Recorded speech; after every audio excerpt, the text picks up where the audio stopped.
Hey there, cleveland.com. Meteorologist Kelly Reardon here for another episode of On the Radar. This week I headed out to the water to explore the connection between weather and sailing.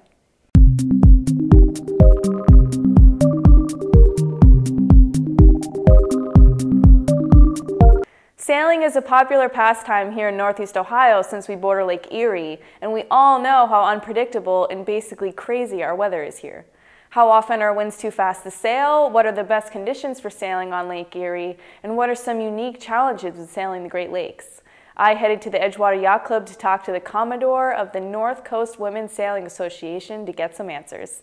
The North Coast Women's Sailing Association is a league of women who go out every Tuesday night and race. When NCWSA first started, it was a group of women whose husbands all had boats, but they were never allowed to take them out themselves. And so they decided that they would work to empower each other or one another and take their boats out and race them. So that's how it all started, I think 20 years ago. Perfect day for sailing are winds out of the south. That way the lake is relatively flat. I like 10 to 15 knots of wind. It gives you enough challenge that you can do pretty much whatever you want to do without being overpowered.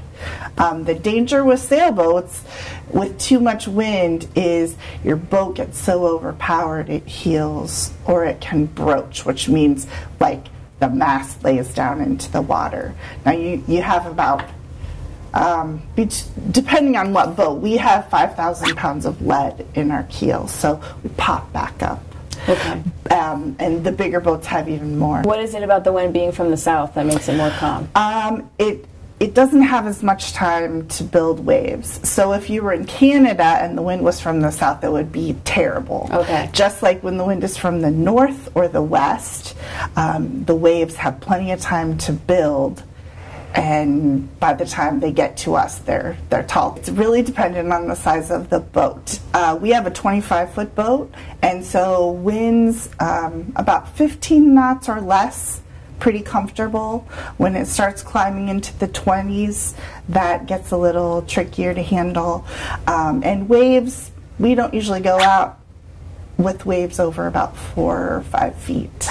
But a 33-foot boat, which is pretty much the norm around here for the bigger boats, they'll go out in those conditions, maybe a little upwards, 17, 18 knots of wind. In the ocean, you might get 20-foot swells, but they have a long time in between them.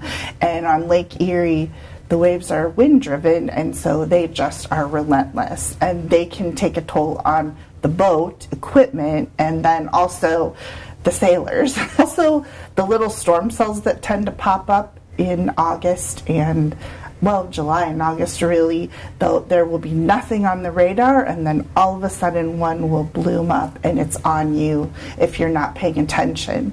So we always keep a weather eye, that's what we call it, but an eye to the sky just to be sure that there's nothing kind of on the way.